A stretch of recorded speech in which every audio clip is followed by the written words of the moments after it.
going to Saudi Arabia, Mr. President? Are you going to Saudi Arabia? Elon Musk has said that he has a super bad feeling about the U.S. economy. He's laying off 10%. You say to Elon Musk about his feeling about the economy. Jamie Dimon has said similar things. Well, let me tell you, while Elon Musk is talking about that, Ford is increasing their investment overwhelmingly. I think Ford is increasing the investment in building new electric vehicles, 6,000 new employees, union employees, I might add, in the Midwest.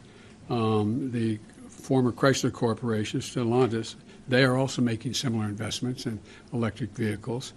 Intel is adding 20,000 new jobs for making computer chips. You know, lots of luck on his trip to the moon. I mean,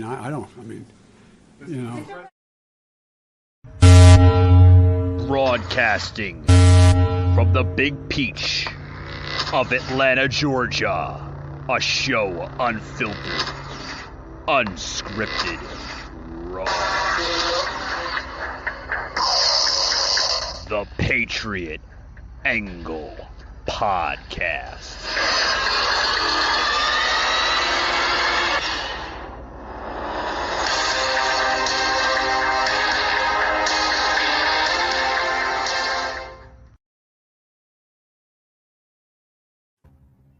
Alrighty, guys, welcome to tonight's show. Welcome. This is the Patriot Angle Podcast, Unfiltered, with Michael Gardner. Today, guys, we have a special guest joining us all the way from the country of Japan. On the show today is Ken, a former cop, soldier, and lifelong martial artist.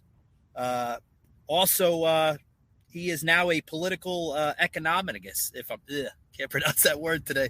How you doing, Ken? I am very well. Pleased to join you. Thanks for having me. It's an honor to have you joining us all the way from Japan. You want to tell us a little story, how you got to Japan? Sure. It started probably when I was a young man, well, even an adolescent, 10 or 11 years old, got very interested in the ninja boom when Stephen K. Hayes started publishing his books, and the program Shogun, that miniseries, was on TV. I watched that, really got fascinated. Lots of movies and things along those lines, messing around with my brother, practicing martial arts in the backyard.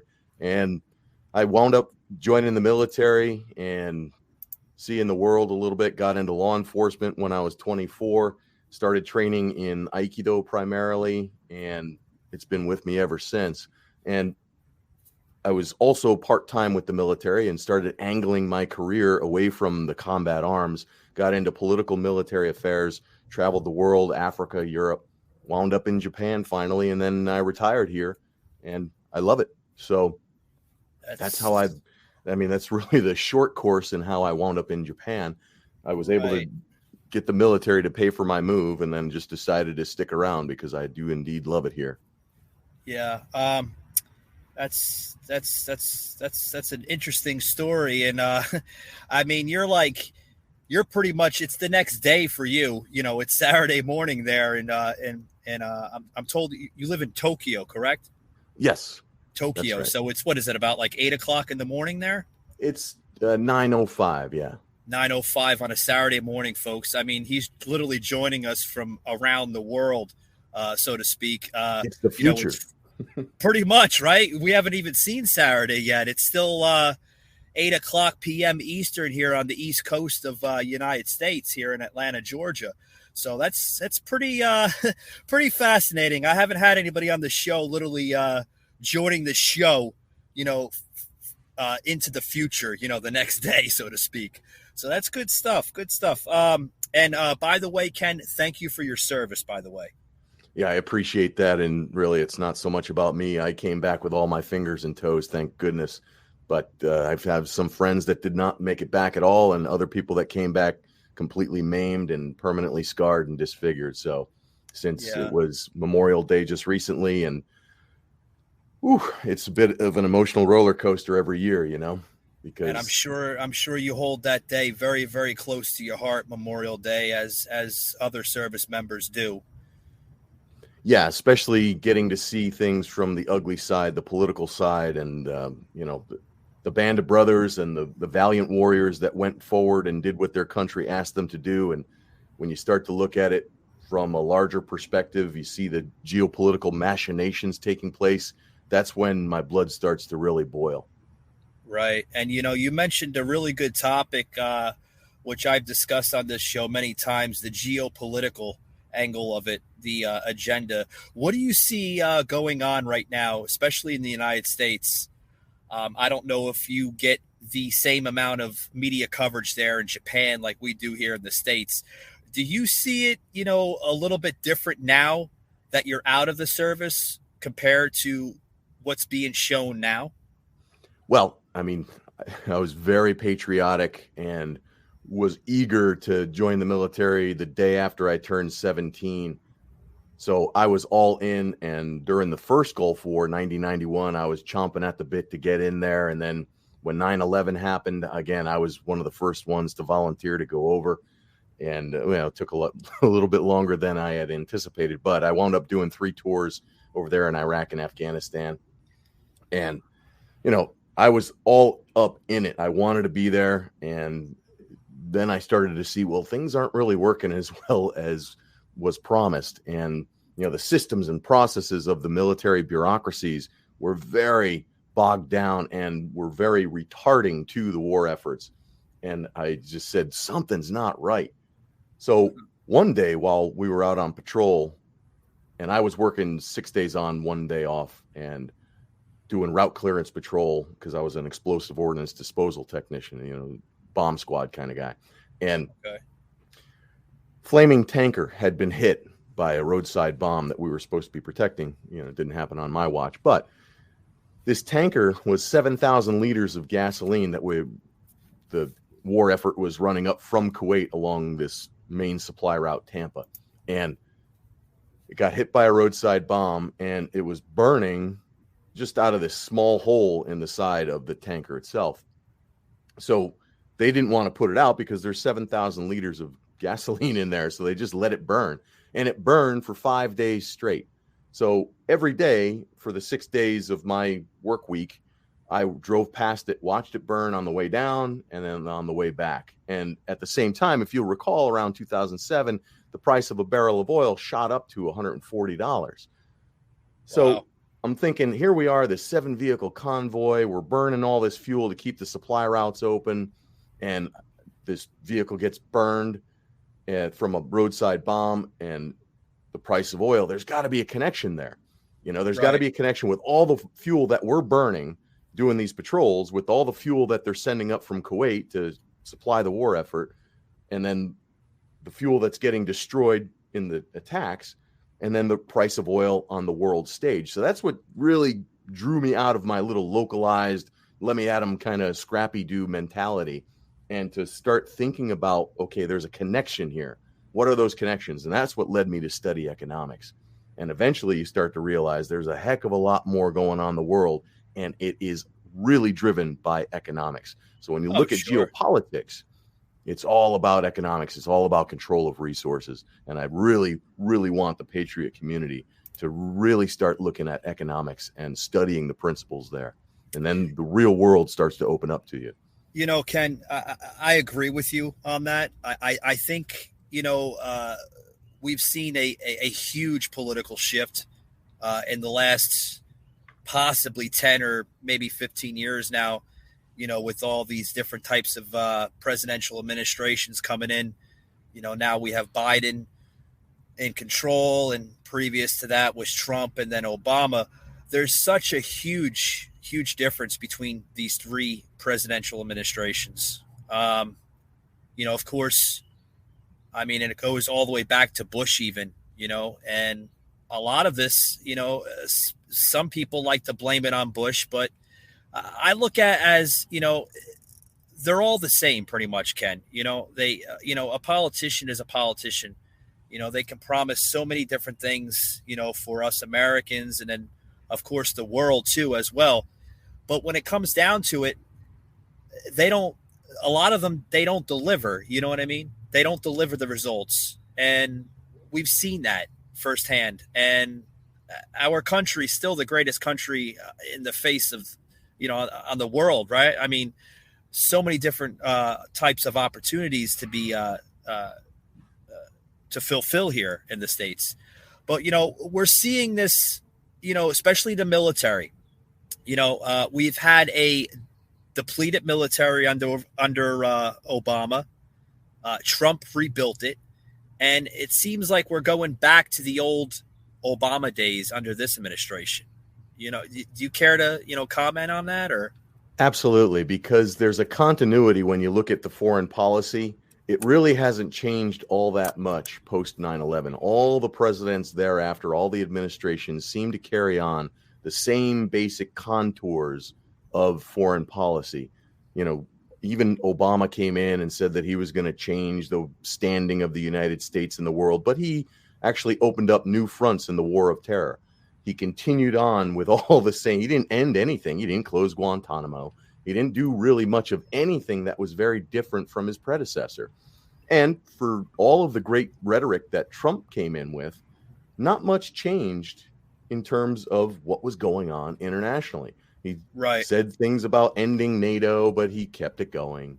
He decided to send a big bill to the Japanese for the U.S.-Japan alliance, said they weren't paying their fair share, and that never got paid. So what we're seeing is great continuity, and I'm going to give you my formula up front. It starts with two basic postulates. One comes from Sun Tzu, The Art of War, and that is all war is based on deception. All war. Not just some, but all war. And then the second one comes from von Clausewitz, the great Prussian theorist and strategist. And he wrote a book on war. And he said that war is just politics by other means. So if you take those two postulates together, all war is based on deception and war is politics by other means, you get to understand that war and politics are functional equivalents on the same spectrum, along a line of spectrum. Right. And a lot of that. I'm sorry. A lot of that. Go ahead. I'm sorry. You can conclude then that all politics is based on deception. And that's another message that I would really like your audience to understand, is that when you look at politics, know that you're looking at war, and war is always based on deception. What is the objective of war? It's to force people to the will of the victor. And what does that mean? Force people to the will. It always comes down to resources, and it's the control of resources that matter. That's what I want people to take away from my experience. Right. A lot of that also piggybacks off of the old 1984 novel of George Orwell, which he had actually put in his book. So what you had just mentioned, kind of like I said, piggybacks off that book a lot. What George Orwell seen in 1984 up to the coming events that we're experiencing now in a modern world, right? We're seeing it happen pretty much every single day. We're seeing deception. We're seeing division. We're seeing chaos. We're seeing rhetoric. We're seeing all of it, Ken. And, to end all that, I believe, we have to become more united. I know that sounds crazy in a lot of people's mindsets, but to become united in this world, that's when you truly end all of it. But, we have to come to reality. I don't think that will ever happen, in our lifetime. Always bear in mind that the political caste have a design to keep people distracted and keep them confused. And also, this is a big one, keep them in fear. Because when people are afraid, they will then look to those public officers, those government actors, those international organizations to restore order in some way. And of course, those people have an incentive. All people respond to incentives. That's one of the principles of economics. Those people in power that are going to shape that new order are going to create it in a way that benefits them at everyone else's expense, because they want the control of resources, and not the least of which is human resources. So when you talk about unity, that's absolutely true. But unity doesn't mean uniformity. So therefore, people need to recognize that the way to liberty, the way to restore what made America great, is not by everybody doing the same thing, but by making things as local as possible. Politics needs to stay local. And so avoiding all of these internationalist, globalist designs and the inroads that they're making through Agenda 2030 and environmental policy and all those things are all part of the Great Deception. And the Great Deception is designed to gain control of those resources. The solution is to keep things local. So local self-governance was the objective of the revolution and the Constitution. And, ladies and gentlemen, I mean, what you're hearing on the show today is definitely not only a former cop and a soldier to his label, but a true advocate to the service of liberty, which you, my friend, sir, you pretty much deserve that title. You do have a service to liberty, as what you're saying here on the show fits those words very, very accurately. Now, you use the actors, right? The government actors, and I like that term. I've never heard that term before, so it's a little new to me, but I like it. And we're seeing that right now under this administration, which, a lot of people will kind of chuckle probably after they hear me say this on the show. I see a lot of political cartoons, so to speak, coming out of this administration, especially the Biden administration. And the reason why I say that is it's a little different from the last three administrations with Trump, Obama, and Bush. We're seeing a lot of flip-flops scenarios under Biden. I'm not sure if you're following what I'm saying, but you could see what he says, and then he flip-flops back to what he originally said probably 20 or 30 years ago when he first got into politics. Are you seeing that under Biden, or are you just seeing something entirely different? Absolutely. I mean, you look at his stance on gay marriage, you look at his stance on certain criminal activities, and you know that he is not a principled individual. Well, he's a puppet. I mean, we see that. Yeah. Absolutely. And what we are seeing, it kind of goes back to that movie, The Matrix, where whenever you see a deja vu scenario or you see the cat was shimmering, I think it was in the first Matrix. Yeah. It's glitches in the Matrix, this facade, this deception that they're putting forward to present to the people has massive holes in it. And when you see those flip-flops, you recognize that this deception operation is faulty, that they don't have all their bases covered. And I want to go back to that idea of government actors, calling them government actors rather than the government. Remember what the Constitution says, and I want people to really get this and wake up to the idea that we, the people, are the government. Right. Not though, and so people talk about the Second Amendment. Oh, you're going to fight the government with your AR-15. No, I'm going to restore the government with my AR-15 because we, the people, are the government, not the politicians and the bureaucrats and the cronies. Well, here's the thing, Ken. Here's the thing, Ken.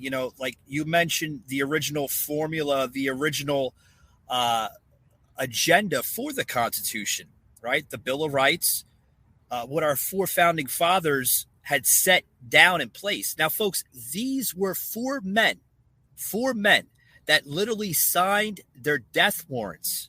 They knew what they were getting into. They knew that this was going to be bloodshed upon bloodshed so many years ago when they signed this great document, the greatest document that was ever signed for the United States was the Constitutional Bill of Rights. Okay. When they signed this, Ken, they knew that they were facing extreme threats upon their lives, but they knew, Ken, this was the ultimate sacrifice that they had to do in order to store laws in this country. And, fast forward, what is almost now 200 some odd years, that document is still in place. But what's really sad, Ken, is, you have a new type of society that doesn't honor the same principles that America once stood for. And I think a lot of it has to do with media, manipulating this generation, because when you don't know your history, it's very easily to manipulate a society that doesn't know that doesn't know it accurately. You know what I mean? I do. And we have to go back to those founding principles. We remember that the Declaration of Independence was signed by people who pledged their lives, their fortunes, and their sacred honor. And I think that resonates well with somebody who studies samurai-related martial arts, or any martial arts for that matter. I think that the American character originally had a sense of honor as well, and that is slowly eroding. If there's anything left of it, I haven't been to the United States in quite a while, so I don't know. There's a lot of toxins in this country. I can tell you, you're not missing much. No, and I'm fortunate that I get to curate the news that I watch or absorb and digest. So I get to see it, and I look at everything through the lens of political economy now. So I look at it as a scientist rather than just a consumer. And I'd really like people to start to wake up to that idea as well, is that you really need to stand guard at the doorway of your mind and be a Zen warrior who is filtering everything through that lens of principle. And to go back to that Constitution, remember, it was designed to secure the blessings of liberty to ourselves and our posterity. So we, as inheritors of that great legacy, need to also preserve the blessings of liberty to ourselves and our posterity. And that is the great challenge of our lives. You know, you brought up something about people that are disillusioned and don't see a lot of hope. And again, this is the challenge that we in this generation need to rise up to, so that they have a legacy to pass on. Oh, absolutely. Absolutely. There's another topic here I wanted to get into with you, which I feel deserves a base here, a platform on the show. But Ken, keep that thought in mind. I got to get a quick break in, but we're going to be right back. I want to get into the whole story, kind of getting off a little bit of topic here, but I want to get into another topic because this topic here, Ken, has a lot to do with what we're talking about. Guys, don't touch the dial. We'll be right back after these short words. Look around. The world is changing fast. And while some people hang on to the way things have always been, others are showing us the way they could be. There's a growing movement comprised of those who won't compromise, those with the desire to push things forward coded right into their DNA. They are the creators. They unleash their ideas on die-hard believers as well as the unconvinced. They make something new where there was nothing before, shining a light to reveal what others can't see. So we say to all creators, your time is now to champion fresh ideas, build new movements, and earn what you deserve. From here on out, you define creativity, community, and commerce. We're just here to provide everything you need to make all that you imagine and share it with the world at the speed of culture. This is Spring for Creators. Have you heard of Rumble.com? It's like YouTube, but without big tech censorship. I'm over there at Rumble.com now, and you should be too. All right, guys, back to the show here. Joining us today is Ken. He's a former cop and a former soldier, and he also has a desire, passion for the service of liberty. Welcome back to the show, Ken. Ken, we're talking about a lot of good stuff here on the show. You know, we're talking about deception. We're talking about the true purpose of liberty here on the show, and, you know, what it means to people. You know, I want to get into another topic with you because I have a huge passion, not only for politics, but I have a huge opinion on what's going on with social media. I kind of basically got into a little bit of you with you, before the show started, with social media and censorship and, the attack on free speech. We're seeing it very heavily being played out here in the United States. I'm not sure if it is being played out heavily there in the country of Japan, but I could tell you right now, Ken, free speech is pretty much under attack here in the United States. Are you seeing that in Japan, or is it seems to be just an issue here in the United States? I think the United States enjoys a certain privilege that is not available anywhere else in the world, which makes it so precious. And anywhere else in the world is already captured. Most of the media in other countries is tax funded, right, and regulated, just like the BBC. People have to pay a tax. Here in Japan, NHK is also paid for directly through taxation. Whereas in the United States, the public broadcasting system, yes, it's tax subsidized, and so it's basically a propaganda outlet, no different than the Pravda of the Soviet Union. I mean, it's more blatant. And right. The United States is unique in that sense. In Germany, there are certain people that can go to jail for the things that they say. Oh, sure. So free speech is not enshrined in any governmental contract anywhere else in the world. Well, And you mentioned we're starting to Germany. see I it mean, slip their away in the political United back. States. That's dangerous. Right. I mean, you mentioned Germany. I mean, their political backyard has been the same, since the early 1900s and even before then. That's right. They're still living in Bismarck's Germany. It's no Yeah. different from 1872. Yeah, I mean, this goes even further back before the Hitler era. I mean, this is. I mean, they've been pretty much practicing that same political specter, so to speak, for the last 200 years, if that, maybe more. Well, I would, again, as I said, it's 1872 in Germany. It's still Bismarck's Germany. And what did Bismarck do? He said that he wanted to defeat the communist wave by adopting socialist policies. So, it was all about concentrating power. And he said that he was going to prevent the rise of communism by adopting socialist policies. Well, what does that sound like? It's exactly like FDR. It's the same thing with the Cold War. We wanted to defeat the Soviet Union. Therefore, we needed to create this massive military industrial complex and control industry so that we can have this Cold War. And oh, sure.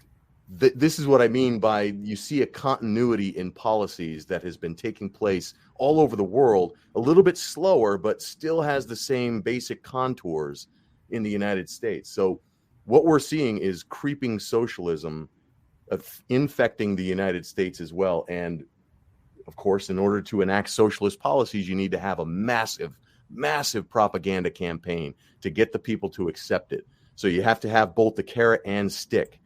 And that's exactly what is being witnessed in the United States. You're suppressing dissident voices, whether it be through social media, whether it be through cutting them off from the banking system, Operation Choke Point, an Obama era legacy, but we're seeing it today.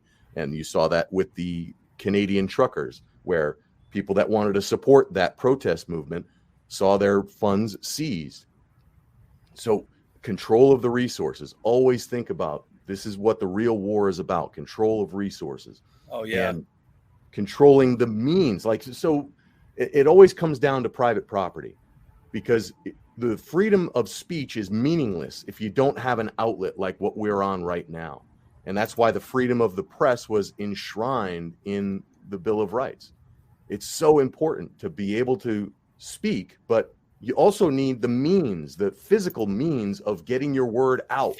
So if it's a printing press, if it's a website, if it's a podcast, if it's YouTube or what have you, whatever those outlets are, those need to be held in private hands and kept free from political interference. That's the only way out of this creeping socialism problem. I think that was the problem there when social media first took its platform, right, in the early 2000s.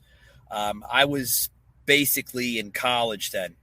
And I remember when social media first got its first launch, of course, before Facebook and Twitter and Instagram ever came into existence, we had the original formula of it through a platform which I don't even think exists anymore. It was called MySpace. I always looked as MySpace as the original Facebook, right? And I can remember this, Ken, as it was yesterday. We never had a problem with the original social media platform. There was no censorship. There was no fact checking. There was none of that garbage that you see today. I think the problem that you mentioned, and you brought up a good point, when social media introduced its way to politics, that's when it became a problem. When government had put its hands on it, its footprint, right? That's when it became a problem. And now it's looked as a subsidy of, and this is my opinion now, guys, and you can agree with me or not, but I look at social media as now a subsidy of a government agency. You know what I mean? I mean, you see it through we just were told, the person or the people that had a huge influence on fact checking with this whole Ministry of Truth, which we seen a little glimpse of it, in the 80s and everything before social media and the internet ever came into existence.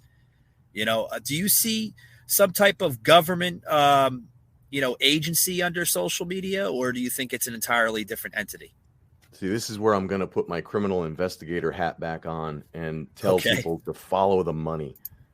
If you actually trace the funding for where Facebook and a lot of other Silicon Valley enterprises comes from, you can trace that back to government funding and the Stanford Research Laboratory, as well as In-Q-Tel, which is the CIA's venture capital firm that spreads money around these different budding industries and technologies to get a result.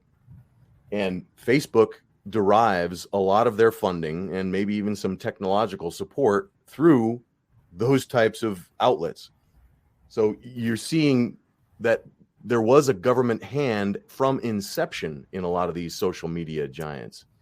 What happens is they keep it free. They allow people to think that they're getting a platform, and that attracts them to bootstrap the platform and get people interested in it. And then they start to slowly restrict access and to shape the message and to change the algorithms to support the policy that they want to institute. Right. So it's a little bit insidious from its inception. And again, I tell everybody to follow the money, do your own research. And you brought up these so-called fact checkers. If you actually look at the money behind those organizations, you'll see that they are nothing but front groups for the same people that are trying to shape the policy. So a lot of, and there's a famous one, the Pointer organization, the Pointer Group or Pointer Institute, supposed to be all about good journalism. And they're one of the big proponents of this fact check movement. Well, that's just AstroTurf for the political elite. You'll see that they get money from the Gates Foundation and basically it's all funded through Gates and Soros and everything else. Yeah, which they have a huge influence over. But we're on this this social media topic here. Just recently, which you're pretty much well aware of, Elon Musk just bought Twitter. We heard that for months upon months prior to his purchase, that he had a high interest in purchasing Twitter. Now, when he's shown that interest of purchasing Twitter, a lot of liberals here in the United States were in fear of him doing this. Well, why were they in fear? Well, he can loosen up the restrictions, meaning fact checking and censorship and shadow banning and all these type of big tech terminologies, right? Now, he could still do that. We haven't seen it done yet, or we've seen a little bit of the restrictions come off with Twitter, a little bit. But do you think he's going to go to that avenue? And if he does go that avenue, Ken, do you think this is going to be a big step for social media? Because I don't know if you're on True Social, Donald Trump's platform. That's what I'm told is doing phenomenal, not only here in the United States, but now across the world. It's becoming available in other countries. Do you think that Elon Musk's Twitter will join the same avenue and the same routes as True Social and now Rumble? I think it's way too early to tell.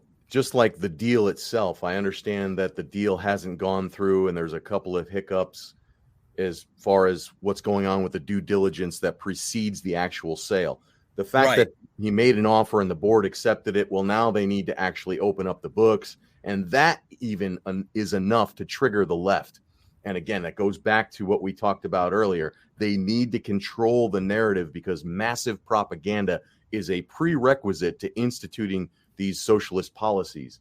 And you made mention of the book 1984, which is great.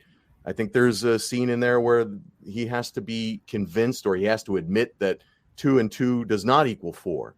It equals 5 or some other number. And the same thing is going on right now where the left wants to convince people that there are not 2 genders. And in order to do that, there needs to be a massive campaign. It uses both a carrot and a stick. They sanction people and they just suppress any dissident voices that do not support this leftist propaganda. So it is yet to be seen whether or not Twitter actually changes things materially. We've seen some minor changes, but that might be just like what a boa constrictor does, right? It allows you to take a breath, and then every time you exhale, it tightens. So I don't know. But it's the rhetoric was sufficient to scare the left, just like Donald Trump. He really didn't do much materially, but his rhetoric was enough to trigger the left into a frenzy, and that's what we're seeing right now. Yeah, he didn't do much. I agree with that. You know, he didn't do much, but I mean, yes, he was only a one-term president, and you know, God willing, if he does run in 2024, which I don't know if he is or not, but you know, he only had 4 years. I think, you know, to be honest with you, he did a lot in 4 years. The only suit that I think he did best was his foreign policy. He had a very, very strong foreign policy. A lot of world leaders got along with Trump. I mean, Christ, we've seen the dictator of North Korea, I mean, literally walking side by side. I mean, you don't see that with many leaders here in the United States, even senators and congressmen and women. I mean, you know, leadership matters. Definitely. It sets the tone. I mean, he even had respect from President Xi of China. I mean, you know, that says a lot, you know, for a businessman turned politician. And, you know, I think, you know, we talk about Donald Trump as we close it out here and then Elon Musk. I mean, maybe that's what we need for this country, Ken, is a businessman that knows what's best for America and not a politician that's just going to, you know, say the same broken promises that they've been saying for the last 20, 40 years. Yeah, I agree that there needs to be a change in leadership because, as I said earlier, leadership does matter. It sets the tone.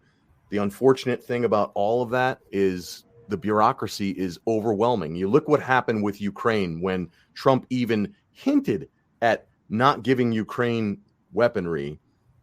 Somebody within the Pentagon, this Vinkman, lieutenant colonel type, decided that he was going to carry on with the program exactly how he had envisioned it, regardless of what the president's orders were. Yeah. And that's just a metaphor of what the bureaucracy did. They call it the deep state, and people want to debate the fact of whether or not it exists. I think it's very much alive. Undeniable that it's very much alive. Yes. The more bureaucracy that exists is the deeper the state becomes. There's no denying it. And I was part of it for a long time. So yeah, I think we're living under a shadow government right now, especially with this administration. A lot of people think that you know, Big Brother, you know, a lot of people like to look at it as Big Brother as Joe Biden, but I really think that Big Brother is not Joe Biden. I think Joe Biden is basically the puppet, and the person that's pulling the strings is somebody else. Because, you know, if you did pay attention earlier in this podcast episode, folks, I plugged in a video with reporters questioning Joe Biden about a statement. And he's totally flip-flopping the entire statement. Like Joe is, you know, he's Ken, he's not there. I mean, I've said it many times on the show. The elevator doesn't go to the top floor with this president. You know, they're talking about something else, and then he's going into like, you know, good luck with Elon Musk if he lands on the moon. Like, Joe, we're talking about something else. So I think you talk about the deep state, you know, which I think is very much alive here in this country. There is a shadow government. I don't think Joe is running the show there at 1600 Pennsylvania Avenue. a lot of people are either thinking it is either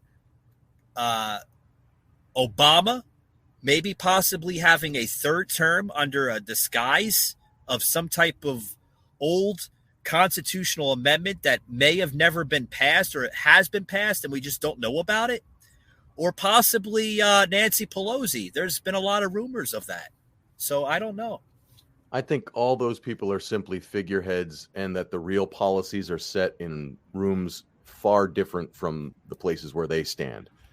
And that's why we see, again, looking at foreign policy, there was continuity of policy from 9/11 till today, and no president really did much to change it materially.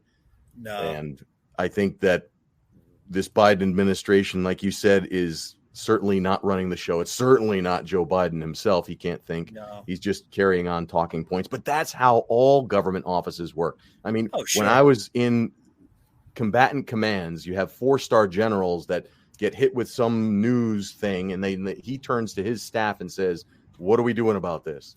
And then the low-level staffers write the talking points, and the high-level staffers come up with the policy positions, and the generals are just figureheads. And that's within the military, let alone the entire United States federal system. Well, we've seen Trump just comment just recently, with 4-star generals, that with the whole Afghanistan pullout just recently last year.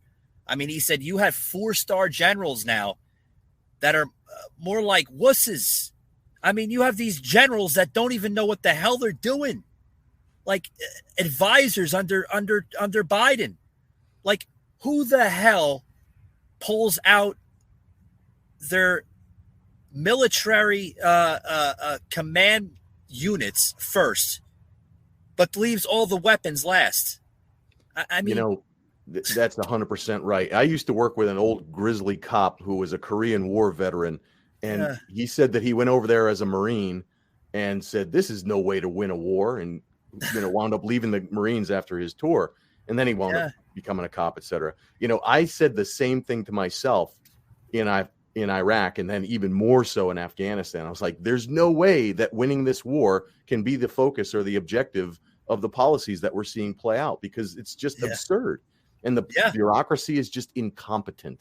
And it doesn't matter. You want to love the country. That doesn't mean you need to love the incompetent bureaucracies. The same army that killed Pat Tillman is the one that you're waving your flag for. It's not the army that is the backbone of the United States. It's the liberty of the American people. And that's what needs to come to the fore. I mean, what he did, Ken, was you even had far leftists of this country scratching their heads like, come on, Joe. Like, do you realize what the hell you just did? You just literally built an army of modern weaponry for the Taliban. Literally. And then now you have terrorist units running that country. I never thought in my wildest dreams I would see that. It's not a dream. Actually, it's a nightmare to have a terrorist group run a country like that and then gift it. We literally gave him a Christmas gift of weapons and modern military equipment that was purchased through when President Donald Trump was in office. I mean, equipment that, now the enemy knows everything about. Well, take it another step further. During the Obama administration, that dust up in Syria was at its height. And there was a time when the Department of Defense and the U.S. military was funding one group of rebels, and the CIA was funding and arming a competing faction. And that was more aligned with Al-Qaeda and the Islamic State. So again, this is the message that I want everyone to take away, is that when you say, quote unquote, the U.S. government, you're not talking about one thing. You're talking about factions. You're talking about competing bureaucracies. You're talking about parochialism, and everybody wants their share of the pie. So don't give them the credit of calling them the government. Call it the Army. Call it the Department of Defense. This is not the same government that when it was first started out. I mean, we aren't. This isn't a government. Well, it is a government, but it acts as more of a corporation. When they say the United States is is a country. It acts more of like a corporation than anything, because if you look at it like that, it's true. The government is funded by the people. If the people don't work, they don't get funded. That's a corporation, And that's a good way to look at it. But it's a better way to just call it a mafia. Well, And that when too. you say a mafia, you're talking about not just one family. You're talking about competing families. They might all be extortionists and racketeers, and that's the same for the political caste as well.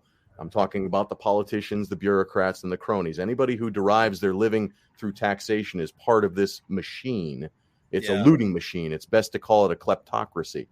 And you can love your country and recognize also that there is always a criminal element. And so there needs to be new safeguards for our liberty. And fortunately, they are already written into the Constitution.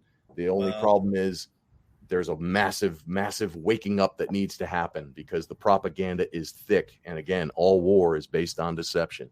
Well, Ken, as I close it out, we need to wake up. We don't need to be woke, because that's what's going on in the country right now. Everything is woke, which I hate that word, woke. It's like, what?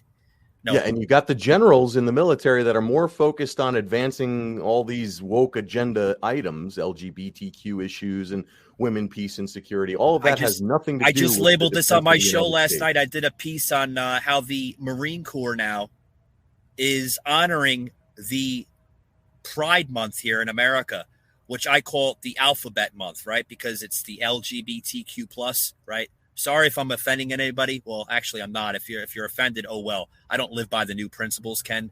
I'm old school. I mean, my grandparents, if they were still alive, they would be ashamed of what's going on today. I'm kind of laughing because the B in that LGBTQ plus formula, the B means binary, right? Bisexual. So that kind of admits that there's only two genders. Yeah. So that you see the incoherence that they're okay to sit in when they advance these ideas. Yeah, that's what the generals care about more of. Yeah, I just got yelled at the other day by a transgender person the other day saying, you need to accept me. And I looked at them and I said, you want me to accept you, but you can't even accept yourself for what you really are. Oh, okay. Good luck with that. Yeah, and when I was a cop, I dealt with a number of those people. And again, I accept them. That doesn't mean I have to countenance bad behavior. That doesn't mean I need to accept you in my restaurant or my facility. That's what private property means, the right to include or exclude. So I accept you, but that doesn't mean you have the right to access my things, my property, my spaces. I tell you, Lady Liberty right now is in tears, over there at the Hudson River there in New York and New Jersey. She's in tears right now because I'm sure she sees what's going on in this country. Ken, we have a broken society as well as a broken nation, and it's going to take a lot to fix this country, a lot. Yeah, and again, you need to build the mental, spiritual, emotional fortitude, and then I suggest you do that by way of training in a martial art, because it is everyone's duty, every able-bodied citizen's duty to be organized, armed, and disciplined to execute the laws, repel invasions, and suppress insurrections without reliance upon the political caste. That's the only way to take back this country. Personal fortitude, and then contribute it to the maintenance of a free society. Yeah, absolutely. But sadly, we may not see that in our lifetimes.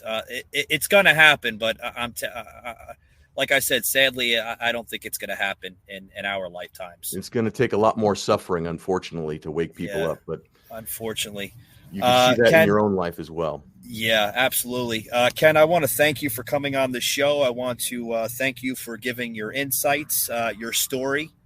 I also want to thank you again for the service of your service and your sacrifice to this great country. We are still a great country, but we are somewhat of a we need to go into a healing process. But I want to thank you for coming on this show. I want to thank you for taking your time out of your busy day.